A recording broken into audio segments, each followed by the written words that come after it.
Madame, Monsieur, bonsoir. 2 ans au pouvoir et déjà une empreinte historique.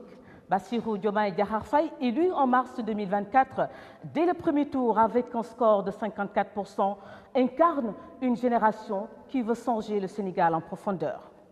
Sur la scène internationale, le pays reprend sa souveraineté. Les bases militaires françaises ont quitté le territoire national et Dakar s'impose comme une voix forte du panafricanisme.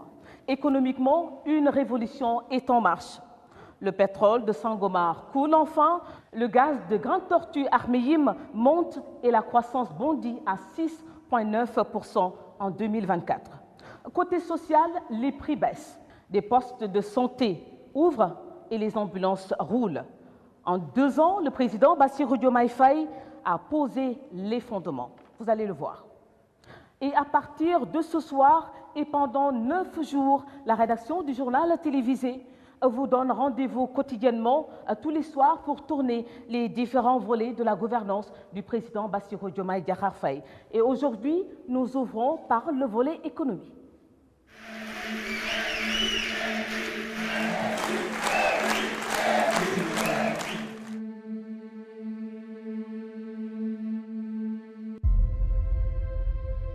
Le 14 octobre 2024, le Sénégal dévoile son cap. Sénégal 2050, agenda national de transformation, un projet présenté comme une rupture, une nouvelle boussole pour un pays qui veut tourner la page des anciens modèles et se projeter dans le futur. Pour le chef de l'État, ce document n'est pas un simple plan stratégique, il incarne une ambition, rompre avec les schémas du passé, dépasser les blocages structurels et faire émerger une nation souveraine, industrialisée et compétitive. 4 axes structurent cette vision: transformation économique, capital humain renforcé, gouvernance rénovée, aménagement équilibré du territoire. Nous visons à bâtir une économie diversifiée et résiliente, mais aussi inclusive.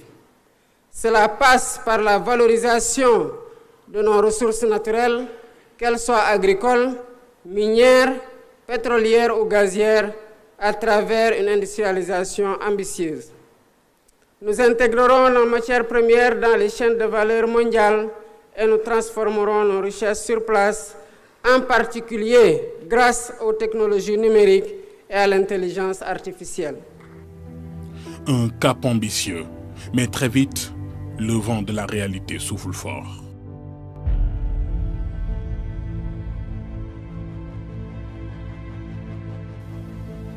Dès les premières semaines, le nouveau pouvoir découvre l'ampleur du défi. Selon le Fonds monétaire international, le ratio dette-PIB dépasserait les 100%, atteignant même 132% selon certaines estimations. Un niveau bien supérieur aux chiffres officiellement avancés auparavant. En toile de fond, une dette dite cachée, estimée à près de 4 000 milliards de francs CFA, contractée entre 2019 et 2024. La norme de l'UEMOA, qui est en fait le ratio permettant de discipliner l'endettement budgétaire des États, le fixe à 70%.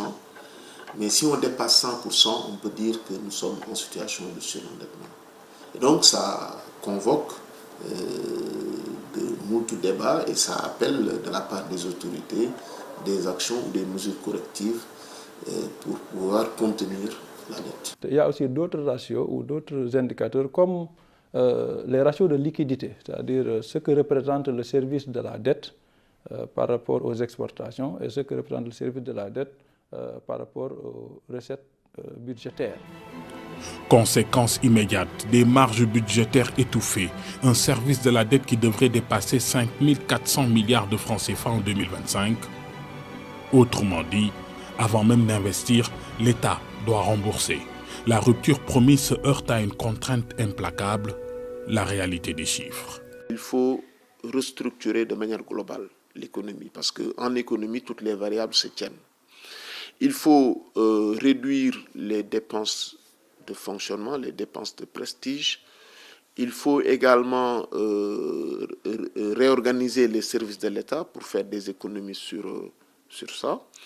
Et également, je pense qu'il faut également rediscuter avec les partenaires et de voir sur la cartographie de la dette quels sont les réaménagements qu'on peut faire. Aujourd'hui, il n'y a pas donc de signaux rouges qui indiqueraient que le Sénégal pourrait être en défaut de paiement. Il n'y en a pas du tout. Seulement, il y a des observateurs qui, par défaut de programme avec le FMI, pensent que le Sénégal ne peut pas avoir accès au marché financier international. Et si c'est le cas, on ne pourra pas payer. Au cours de l'année, le Sénégal a prévu d'avoir accès au financement international.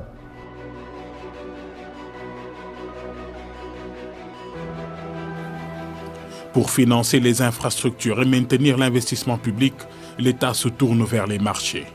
4 appels publics à l'épargne sont lancés, dont les Diaspora Bonds, qui ont permis de mobiliser 450 milliards de francs CFA pour un objectif de 300 milliards. À cela s'ajoute une émission d'euro-obligations de 750 millions de dollars. Ces levées de fonds permettent d'oxygéner temporairement les finances publiques. Il nous appartient désormais d'agir, de remettre l'économie du pays sur une trajectoire ascendante, et c'est précisément ce que nous nous efforçons de faire à travers cette émission obligataire. Mais elle pose une question centrale. Peut-on continuer à emprunter pour se développer lorsque le niveau d'endettement est déjà critique? Le débat s'installe. Dans un contexte d'exploitation effective de nos ressources gazières et pétrolières, cette opération prend ainsi une dimension stratégique. En plus d'être une opportunité de placement à forte rentabilité, elle constitue un acte de foi en l'avenir du Sénégal, un engagement patriotique.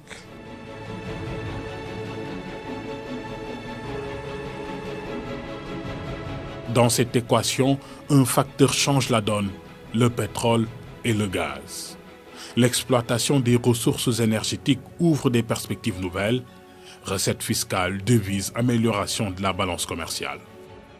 C'est un tournant particulier pour le pays. Nous l'avons longtemps cherché, on va dire qu'il est enfin là. Nous y attendons des ressources. Mais l'expérience d'autres pays rappelle une évidence. Les ressources naturelles ne suffisent pas.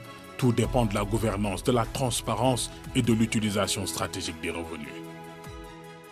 Je veux rester lucide et dire que ce qui en sera tiré, quelle que soit la proportion, et nous en attendons une proportion juste par rapport à ce qui est déjà signé et ce que nous pouvons rattraper, que ce sera administré au profit des générations actuelles et des générations futures, et ce sera administré par le gouvernement en bon père de famille.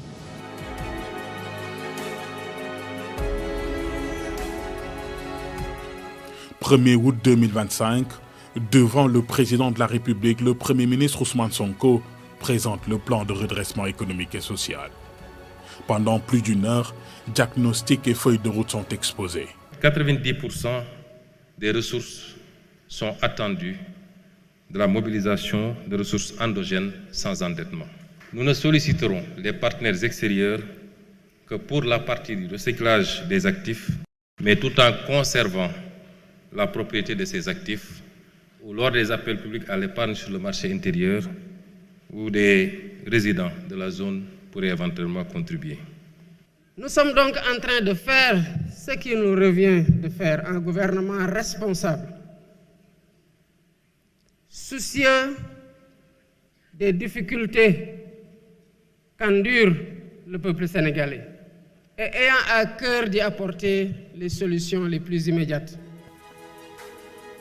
Objectif central, ramener le déficit budgétaire à 3% en 2027.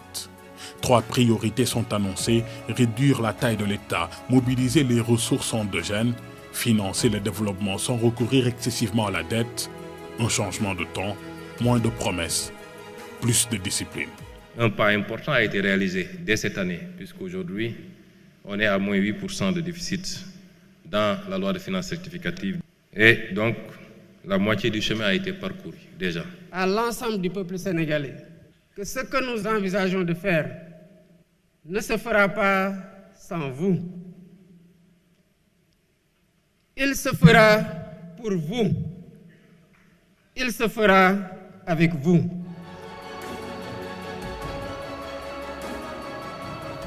Pour élargir l'assiette fiscale, le gouvernement cible le secteur numérique jugé sous-fiscalisé, les jeux en ligne, le mobile banking, le foncier via l'accès aux droits et titres. L'État est en capacité de mobiliser ses propres ressources, ce qu'on appelle les ressources endogènes.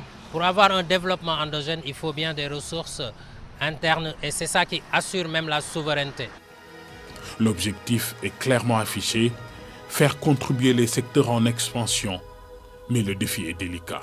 Le mobile money, le numérique en tout cas dans ce segment-là, est une niche dont la durée de vie apparaît très courte dans l'avenir. Donc il faudra également que l'État du Sénégal songe à s'accompagner, comme j'ai l'habitude de le dire, s'accompagner de ces opérateurs privés qui ont été très imaginatifs à un moment donné et qui ont su mettre le pied sur les niches lorsqu'il le fallait. Il faudrait que l'État du Sénégal s'accompagne de ces opérateurs pour aller dénicher également d'autres segments qui constituent, comme je disais tout à l'heure, les nouvelles générations de produits dans le secteur du numérique. Trop taxer pourrait freiner l'innovation, ne pas taxer assez creuserait encore le déficit. La réforme fiscale devient donc un exercice d'équilibrisme. Il faut élargir l'assiette réelle, je l'appelle même l'assiette réelle, pour que l'État, sans même changer les taux, puisse avoir plus de ressources. Ça, c'est la première étape. Et ça suppose de regarder tous les gisements de fiscalisation qui ne sont pas bien exploités aujourd'hui, de pouvoir les fiscaliser. Et parce que souvent on parle du secteur informel, mais il y a des faux informels. Vous pouvez avoir des milliardaires qui sont dans l'informel parce qu'ils ne veulent pas payer l'impôt. À mi-parcours de son mandat, le président Bassirou Diomaye Faye fait face à 3 grandes épreuves. Restaurer la crédibilité financière du pays, maintenir la confiance populaire, transformer l'économie sans casser la croissance. Sur le terrain, les attentes restent immenses. Pouvoir d'achat, emploi des jeunes, coût de la vie. La rupture promise se mesure désormais à l'aune des résultats. Nous mettrons en place une politique éducative de qualité pour tous, ainsi que des réformes visant à offrir à chaque Sénégalaise et à chaque Sénégalais des opportunités égales, quel que soit son lieu de résidence. 2 ans après son arrivée au pouvoir, le président Bassirou Diomaye Faye a posé les fondations d'un projet ambitieux. Mais entre dettes élevées, attentes sociales pressantes et nécessité de restaurer la crédibilité financière, le chantier reste immense. Ainsi se décide le bilan économique de 2 ans de magistère du président Bassirou Diomaye Diakhar Faye. Demain, nous parlerons agriculture et élevage. Merci, à demain.